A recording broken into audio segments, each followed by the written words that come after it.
Joining us now to review some of the headlines of today's newspapers from around the world is Arise News analyst Emmanuel Efeni, the great Malabite, who is very happy today is Friday. Good morning, Ruben. Good morning. Good morning, Ayo. Good morning. Good morning, Rufai. Well, sir, there's a pending implication, Dr. Abati. Just because his name was mentioned as a likely ministerial nomination. We don't deal with speculations. That's speculation. Now, let's start the review with this day. Just do it for us. Nigeria's newspaper of record. The lead story. Tinubu approves infrastructure support fund for 36 states to cushion effects of subsidy removal. FAC shares 907 billion naira among federal government, states, local governments for June. 1.9 trillion generated, 790 billion to be saved. Balance for statutory deductions. NEC rejects Buhari's National Social Register over integrity concerns, endorses deployment of CNG vehicles for public transportation. Federal government to distribute 252,000 tons of grains to states. FIRS to increase annual revenue generation from 10 trillion naira in 2022 to 25 trillion naira in 2024. Yeah, a lot to unpackage there. Yes. First, FAC yesterday, the FAC meeting, Federal Allocation Committee. Of course, no Minister of Finance now. Commissioners of Finance all gathered yesterday. Of course, that meeting took longer than necessary to come up with their decisions because some governors or some states felt share the money because so much had come in this month, share the money. And their argument was that the father cannot be saying, I'm saving money at a time the children are crying for hunger and hardship in the family. Well, you say some logic there, but again, you must save for the rainy day. So some amount from that humongous amount generated in the month of June, 1.9 trillion naira. Of course, 148% increase from May, from what was generated in May. Yes, substantial amount being put into savings. Yes, you put all into the system, inflation and what have you, but there's sense in saving for the rainy day. That is one logic you cannot contest. Now, of course, the register to be used, at last the Tinubu administration has walked back from what it wanted to do, copy and paste of the Buhari social register. Now, the subnationals will have to generate, if they don't have one already, the register for those who will benefit from this cash transfer, social benefits, call it whatever name you want to call it. And when you have a National Executive Council, a National Economic Council that has the likes of former CBN Governor Charles Soludo, investment banker Godwin Obaseki, among other eggheads, you will say, you can see that some rigor being put into decision-making there. Perhaps this should have happened much earlier than now, but better late than never. And we hope all the loose ends will be tied so that the money gets to those who are actually the vulnerable in the society. Because we don't want this to be another party affair. You get to a state and the governor will look at those who have the party card as members before they distribute this. No. Poverty does not distinguish between party members of Party A, supporters of Party A, and supporters of Party B. So it has to be transparent because what we had before, according to the National Economic Council, lacks credibility. And that's the lead story of the Vanguard newspaper. Palliative Buhari Social Register lacks credibility. NEC asks states to generate own registers for cash transfer. Federal government to distribute 252 metric tons of grain to states. Now, the The Nation newspaper, of course, the Nation newspaper, federal government, okay, subsidy paying cash for poor workers, SMEs, others. Governors to drive sharing of palliative. Now, the Nigerian Tribune newspaper, I just look at the story below the lead story there, Nigerian Tribune. NORGE, that's National Union of Local Government Employees, seeks 300% minimum wage increase for local government workers. Lashes at Kaduna, Abia, Anambra, Kogi, Sokoto, Kwara for non-implementation of 30,000 minimum salary. Now we're asking for another minimum wage, increase in the minimum wage, which is a genuine clamor. But as we speak, these are a number of states, including Kaduna, Abia, Anambra, states that have not even implemented the 30,000 naira minimum wage. Now, how they will deal with whatever increase comes after all the talk and all the negotiations in this era left to be seen. But I'm sure the labor unions in those states will be ready to go up in arms because the times are hard.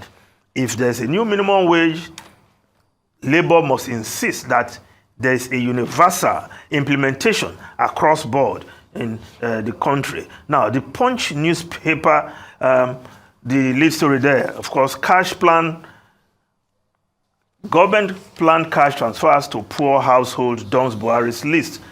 The Daily Trust newspaper, fuel at 617 naira per litre, residents desert roads in states, workers shun offices, artisans lament low patronage, states to share palliatives using own register, NORGE demands 300% salary increase, federal government insensitive, wicked, labor unions are saying. Now, if we just look at other stories in the Guardian newspaper, Hajj 2023, tears, complaints trail Nigeria's 304 billion naira capital flight to Mecca. Well, those who are traveling, they are performing their religious obligation. If you have your money, you go for your religious pilgrimage, as it were.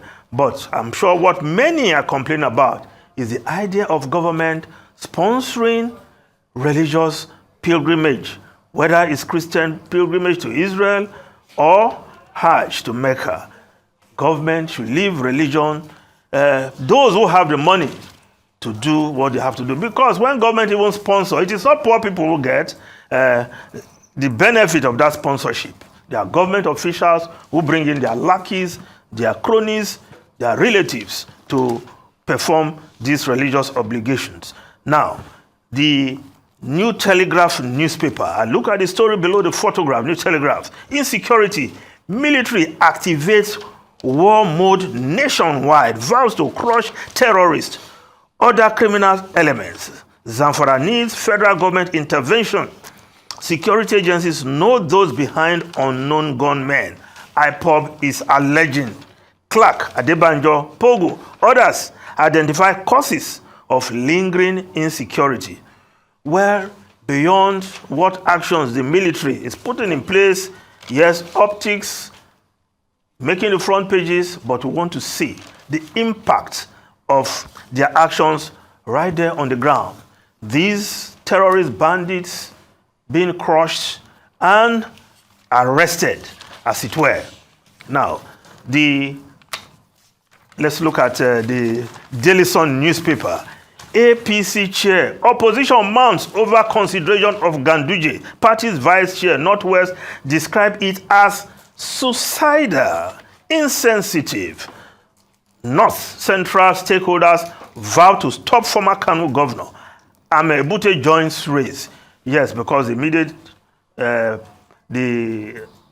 Abdullahi Adamu has resigned. He's from North Central. Apparently, the position was zoned to the North Central. So it is also good politics for the North Central to insist that the next chairman to replace Abdullah Adamu should come from the North Central. And Ame Ebute, former Senate President, right? Ame Ebute was a former Senate President? No, but he was a senator.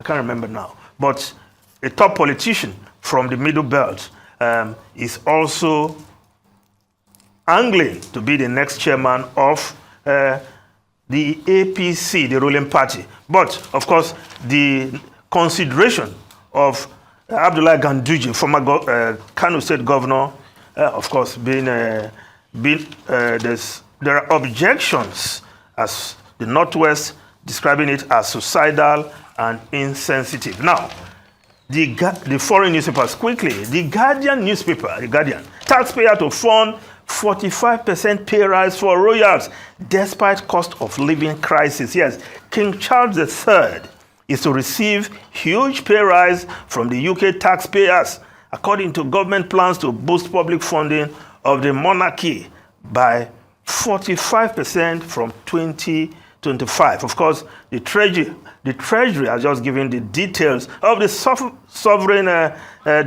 fund there. It will increase from 86 million pounds to 125 million pounds by the year 2025. Yes, the king getting more money, but there is cost of living crisis in the UK. Now, the Daily Telegraph newspaper, bank boss says sorry to Farage over accounts. Yes, NatWest chief executive apologizes for deeply inappropriate dossier comment. Yes, the head of the Nat Bank, the owners of Coutts, Dame Alison Rose, has apologized for the deeply inappropriate comments about him as the government begins crackdown on banks to protect freedom of expression. Yes, but she stopped short of returning his account to him. So I think concerning, okay, let me start from Nigeria and see if I can pick on the Farage issue. Concerning Nigeria, I think some recommendations were made by the governors. These are things we should look at. But like you said, the governors should not turn this into their own party affair as regards that. To be able to also hedge against money, too much money in circulation, the voucher system is a very good one. Where do you take the voucher to? Take for instance, Here. you get a voucher. Yes. Where do you take it to? Enter buses. You get a voucher. If we have done the train if the train is working in Lagos, that train line that they launched before, that we saw them, if it's working, you can take the voucher to enter the train. In England, there are people that are qualified for rail card. Before the age of 30, students and not adults, you get a rebate off your cost if you have a rail card. So it can also help a lot of people. Secondly, as regards the Farage situation, yes, I think what nailed Coutts Bank was because of the letter that was written. But the real substance of the matter is that Farage did not get the money. Because there were other people, in Urobo, they say, Igo Yabara.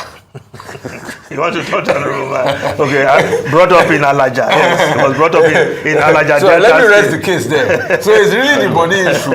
Anyway, Igo Yabara. one of the stories in the papers is that it's the BBC that is suggesting that his account was closed for commercial reasons, threshold. And there are papers that are saying BBC needs to come and clarify that, because what Dame Alison Rose is saying is different from what the BBC. Money Now, in that bank account. quickly, about this social register, in addition to the points I made earlier, these state governors, I hope it is not that they want to be the ones in charge of the register and the distribution of cash. Because that national social register that they are criticizing was an aggregate of registers prepared even by the states, by their ministries of national planning. And in the states, we have state coordinating officials on this social register. That same social register was at the center of the social protection policy in Kaduna State under Governor El-Rufai. In Lagos, they were also using the same national social register to do some interventions to households in Lagos. So are these governors, are they saying that former governors were fraudulent? And then international agencies even used that Nigerian social register, UNICEF, UN for Women, World Bank, and World Bank even praised that register. Are they saying that all these agencies will use the Nigerian National Social Register if they did not do integrity tests In fact, World Bank was recommending it to other countries to emulate the example of Nigeria. So it may look like a case How of... many people do you know, indigent? No. I understand register? all that criticism. I've brought up those criticisms. Government workers, ghost workers are infused into it. No, but this is... Not to talk of ordinary register. No, but this is the other side of the story. Because it is very fashionable in Nigeria. When it is your turn, you want to condemn everything that your predecessors did. No. We must keep an eye on these governors. The issue they are raising may not just be about integrity. It may be that they want to have access to more cash and more palliatives that they can do. I think there was a consensus that among them that the register lacked integrity. Okay, we'll look at it again and again. But I hope they know the facts.